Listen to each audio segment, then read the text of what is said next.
Alors d'abord, la préparation, c'est parce que rien n'est improvisation. Quand on improvise, c'est la porte ouverte à tous les dangers. La compréhension de l'adversaire, c'est de dire, si j'étais à sa place, comment est-ce que je ferais ? Eh bien, tu commences à avancer dans les modes qui sont les modes opératoires qui te sont propres. Quand les Twin Towers se sont effondrés, tout le monde a dit, mais comment ils n'ont pas compris ? Il y en a qui se formaient à gauche et à droite, à piloter des avions, etc. Il y avait des signaux faibles. Mais ils n'avaient pas la sensibilité de capteur pour que ça allume des petites lampes et dire attention à ces signaux faibles. La guerre du temps, c'est pas forcément de dire on fait tout plus vite. La guerre du temps, ça peut être aussi je veux que ça traîne parce que j'ai besoin de un quart d'heure, j'ai besoin de 20 minutes, donc c'est moi qui imprime le déroulé. L'instructeur au début nous avait dit il ne faut jamais confondre vitesse et précipitation. Donc quand tu fais des trucs en vitesse, c'est là où tu dois prendre ton temps pour le faire, et plus tu seras habitué à le faire et plus tu iras vite. Que ce soit l'entreprise ou que ce soit une unité, je veux dire, on a fait la mission mais demain il y en a une autre.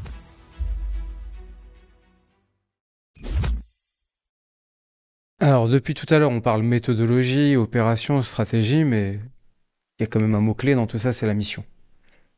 L'engagement. Euh, Il y a une vraie différence quand je vois en fait la mission d'un point de vue unité spéciale et la mission en entreprise. Est-ce que tu pourrais nous en dire un petit peu plus? On va revenir aux fondamentaux des deux boulots, quoi. Euh, dans les forces spéciales, mais aussi par exemple dans les armées, hein, c'est la même chose. Il y a ce qu'on appelle le culte de la mission. Pourquoi le culte de la mission ? C'est-à-dire que la mission passe avant tout. Mais quand elle passe avant tout, quand tu réfléchis à ce que ça veut dire, tu le comprends parfaitement, c'est-à-dire que les gens peuvent mourir.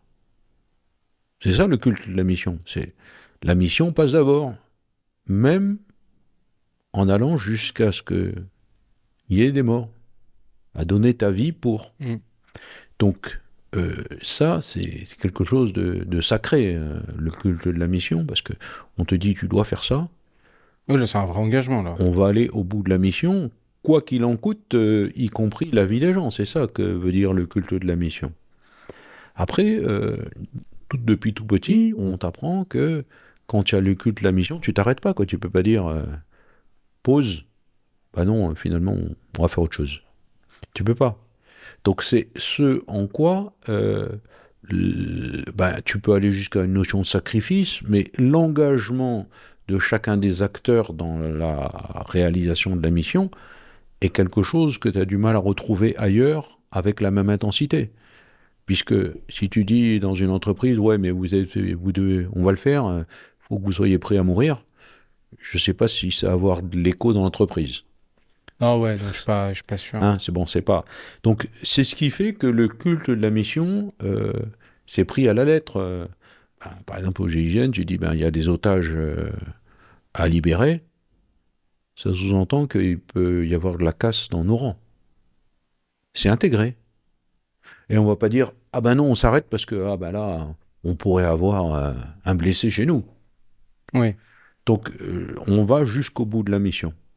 Et cet engagement, c'est un engagement qui, pour le chef, est quelque chose de confortable. Parce que l'engagement, tu sais que après on se donne les moyens d'aller, et puis bon, ça se réduit pas à dire tout le monde est prêt, donc c'est peut-être brûlé. Non, c'est pas le cas. Mais je veux dire, ça traduit bien ce en quoi on parle d'un culte de la mission, c'est-à-dire que la mission pour quelqu'un, quand on lui donne une mission, c'est sacré. Et comment tu fais la différence? Enfin, c'est quoi la différence entre un objectif et une mission? À la mission, alors, pour moi, la mission, c'est un homme, une mission, des moyens. Un homme, une mission, des moyens. Et la mission, en fait, en remplissant la mission, tu atteins ton objectif. Mais tu ne dis pas, il n'y a pas de mission sans moyens et sans hommes. Ça n'existe pas. Donc, ok, tu as un objectif, mais on assigne une mission. Et généralement, quand on assigne une mission, la mission, c'est un verbe. Et un verbe d'action, et ce verbe d'action, tu peux généralement le dire à l'impératif. Comme quoi, comme... Bah, tu peux dire arrêter telle personne, euh, s'emparer de tel bâtiment. Tu vois, D'accord. c'est un verbe d'action. Et généralement, quand tu as une mission, la mission, c'est un verbe avec deux choses, un lieu et du temps. C'est-à-dire que la mission s'applique toujours dans un cadre spatio-temporel. Tu dois, par exemple, faire ça à tel endroit, dans un cadre-temps, soit à midi, soit entre midi et 14 heures. Donc il y a toujours dans la mission, c'est rare qu'il y ait une mission où on te dise détruire. Détruire quoi, où, quand. Après, à toi de définir le comment, mais bon. Donc on te donne toujours le verbe qui va définir ce que tu vas faire. C'est un verbe d'action, donc on sous-entend bien qu'il y a une action, Mhm. avec un cadre espace-temps. Avec un cadre espaçant. Ok. Et dans le monde civil ou dans le monde de l'entreprise, comment t'expliques qu'en fait que l'engagement est plus rare? Alors qu'en fait l'impact est beaucoup moins lourd, on n'engage pas sa vie. Je pense que c'est la notion est différente parce que les gens s'engagent vraiment dans leur métier. Sauf que bon, Non mais dans forcément. leur métier, mais peut-être pas dans la mission de l'entreprise. Ah, C'est des choses que tu vois souvent, tu vois, dans les entreprises. La vision ou la mission de l'entreprise par rapport aux personnes, les gens font leur travail. Pas le souci, mais c'est dans la mission de l'entreprise. alors après, il y a souvent le premier problème, c'est quand tu rencontres quelqu'un, plus tu t'éloignes de la tête, et plus tu peux te poser la question de a-t-il réellement compris quel était l'objectif de l'entreprise? Pas sûr. C'est-à-dire, quel est l'objectif de Huda World? C'est pas sûr que tout le monde, à tout niveau de l'entreprise, le comprenne vraiment. Donc ça, c'est la première chose. Ça, je pense que c'est un phénomène euh, structurel, parce que bon, plus ça va et enfin, les messages ont. C'est normal qu'il y ait un peu de perte en ligne. Après, je pense que malheureusement, il y a aussi un phénomène culturel, c'est le phénomène du some player shoot again. Ça marche pas, c'est pas grave. En fait, tu es habitué à ça marche pas, c'est pas grave. À la fin, ça devient culturel. Ce qui au départ est un jeu, finir par entrer dans la vie. Ça marche pas, c'est pas grave. Alors que peut-être que euh, ça c'était moins prégnant autrefois. Enfin, je ne sais pas, hein, mais je pense qu'aujourd'hui, vraiment, il y a cette notion de game over, c'est pas grave. Game over, je rejoue. Mais si game over, t'es mort, tu rejoues pas. Oui, Sauf effectivement. dans un Ouais. jeu. Donc la notion, c'est après dans les entreprises, les gens sont combatifs, les gens ont envie, mais après chacun situe son niveau de l'effort quelque part. L'effort étant l'acceptation de quelque chose de désagréable ou de douloureux. Donc il y en a qui disent bah non, moi, je suis pas là pour avoir mal. Oui, ça va dépendre. Et après, c'est. Alors, je le vois, moi, on va dire, avec la génération Z et la génération d'avant, on va dire la mienne. Quand tu recrutes, en fait, des nouvelles personnes, tu sens qu'en fait, la raison d'être de l'entreprise, l'impact, qu'est-ce qu'elle cherche à faire, est vachement plus importante que la génération précédente. C'est-à-dire qu'avant, c'était le côté de, bon, ben, je suis ingénieur, je cherche un travail, j'ai trouvé un travail, j'ai un salaire, je travaille dans un groupe, je sais ce que moi je dois faire, mes collègues sont sympas, c'est cool. Là, on voit plus avec des gens où, ok, l'entreprise au global. C'est quoi sa proposition de valeur? C'est quoi les valeurs de l'entreprise? C'est quoi l'impact qu'elle veut, enfin, si elle a un impact ou pas? Qu'est-ce qu'elle cherche à faire? Les valeurs derrière, comme nous, bah, la valeur justice. Et c'est quelque chose qui pèse autant que le salaire, hein. On le voit énormément. Donc, tu vois qu'en fait, ok, il y a le côté de je donne mon temps, mais en fait, j'ai envie que mon temps soit utile à une cause qui est importante pour moi. On le voit apparaître un peu. Alors, je pense qu'il y a deux choses. Il y a un, je pense que aujourd'hui, toi, tu viens de le dire, mais de plus en plus, les gens cherchent à s'expliquer ça. Autrefois, je suis pas sûr que l'objectif stratégique de l'entreprise soit expliqué à tout le monde. Non, je pense pas. C'est vrai que tu as raison, ouais. Aujourd'hui, culturellement, tu as ce besoin d'expliquer pourquoi on est ensemble et qu'est-ce qu'on va faire. Et de l'autre côté, le besoin d'entendre pourquoi on est ensemble et comment je vais y contribuer. Mais c'est bien parce que on parlait tout à l'heure de la compréhension du scénario, et plus tu comprends le scénario, et plus tu seras un acteur qui sera bon parce que tu comprends le rôle des autres. Ça, c'est la première chose. La deuxième chose, moi je me rappelle à un moment, j'avais reçu un capitaine d'industrie, un des patrons du CAC 40. Et je lui fais la présentation du GIGN. Et ce qui m'avait étonné, c'était vraiment un, je dirais son nom, mais c'est un grand, grand patron d'industrie. À la fin, il me dit, vous savez, vous avez les mêmes valeurs que nous. On a les mêmes valeurs que vous. Sauf que vous savez les mettre en œuvre. Et je pense que c'est là où, alors évidemment, quand tu es une très très grosse boîte, c'est pratiquement impossible à mettre en œuvre. Mais dans des boîtes qui sont à taille humaine, la mise en œuvre est plus facile.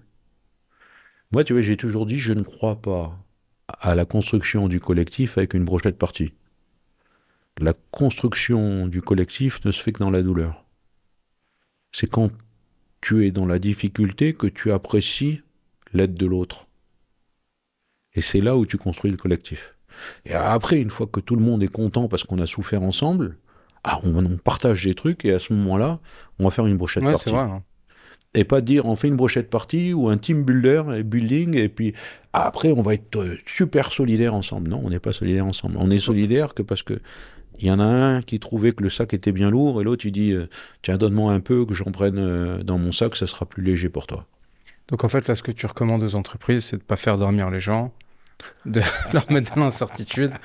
Non, Et non, non, d'avoir... non, non, Non, mais je comprends. Mais, j'ai pas la solution, mais je pense que c'est bien de dire aux gens, d'expliquer pourquoi, euh, quel est l'objectif qu'on s'est fixé, d'expliquer, parce que souvent, plus tu as une structure pyramidale, et plus les étages inférieurs n'ont qu'une vision parcellaire, ou une vision en tuyau d'orgue, ou des bruits de couloir, ou les bruits de la machine à café. Donc c'est bon de temps en temps de remettre ça et de dire, ben voilà, notre objectif c'est ça, et voilà comment on l'atteint, et d'expliquer. comment tu fais pour lutter là, contre ces bruits de couloir et ces rumeurs qui peuvent Alors je devenir pense des que vérités c'est humain.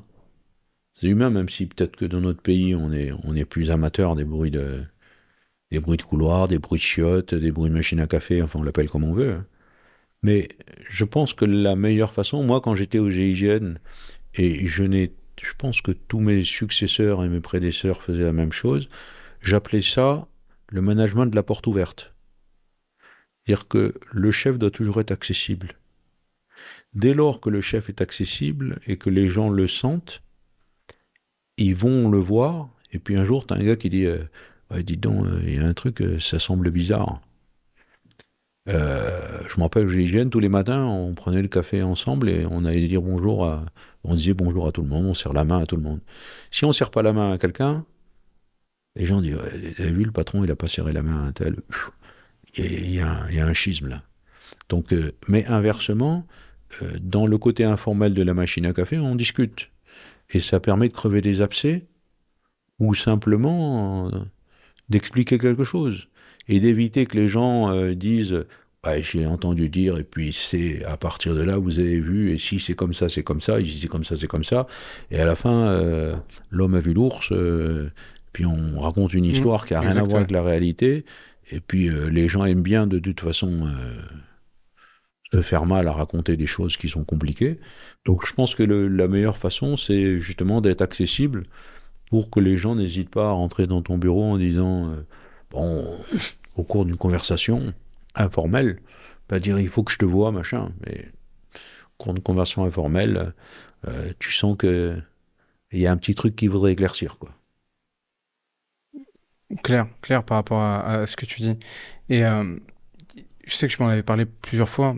Il y a aussi dans le recrutement, pour créer la confiance, en fait, c'est pas que du savoir-faire, c'est surtout du savoir-être. D'abord du savoir-être. Je pense que d'abord du savoir-être, parce que le savoir-faire, finalement, bon, c'est comme si tu demandes à quelqu'un s'il sait marcher. Oui, il sait marcher. Et tu le recrutes parce que il Il a marche une bien. compétence de base. Mais après, cette compétence de base est-elle capable de s'intégrer dans la mosaïque que tu es en train de construire? Oui ou non? Si c'est non, il faut que tu te poses les questions. Parce que si le gars, il est un distillateur d'acide et que ça va foutre le bordel dans l'esprit de la boutique, ou si le gars est pas du tout collectif, ou si ça devient un mauvais exemple pour d'autres, c'est le savoir-être, c'est fondamental. Alors, savoir-être, c'est pas ni la soumission ni la docilité. Le savoir-être, c'est simplement avoir la forme, le respect du collectif, le respect de l'ordre, la loyauté, enfin toutes les valeurs qu'on connaît et qu'on apprécie, quoi. Mais comment tu fais pour le détecter? Par exemple, tu prends l'entreprise, on n'a que des outils de mesure de savoir-faire. Il n'y a pas d'outils de mesure de Mm. savoir-être. Tu regardes même, tu vois, dans les entretiens annuels individuels, on ne mesure que le savoir-faire. Ouais, Est-ce que mais tu as bien fait ton travail? Est-ce ouais. que tu as bien fait ton chiffre? Est-ce que tu as bien fait ton nombre de lignes de code? Mais le savoir-être, C'est difficile. Au GIGN, il y a un détecteur, hein, c'est le savoir-être, en fait, ne peut être qu'un vernis. Je suis en pleine forme, je suis pas fatigué, je suis pas irrité. Je peux te faire croire que je suis un mec super gentil, super, etc., exact, ouais. etc. Mais on revient toujours à la même chose. Si je suis très fatigué, j'ai pas dormi, etc., peut-être ta vraie personnalité qui va ressortir. Et à ce moment-là, on va trouver le gars qui est pas du tout collectif. Parce que le savoir-être, c'est avant tout d'arriver à vivre en société ou d'arriver à vivre à travers cette collectivité qu'est l'entreprise. De toute façon, à ce que tout le monde tire dans le même sens et qu'on serve l'intérêt général de l'entreprise. Intéressant. Enfin là, ça fait beaucoup d'ingrédients qui permettent de voir comment tout ça peut fonctionner ensemble. En tout cas, je te remercie Thierry Je t'en prie. pour tous ces échanges-là. Et Et à très voilà. bientôt.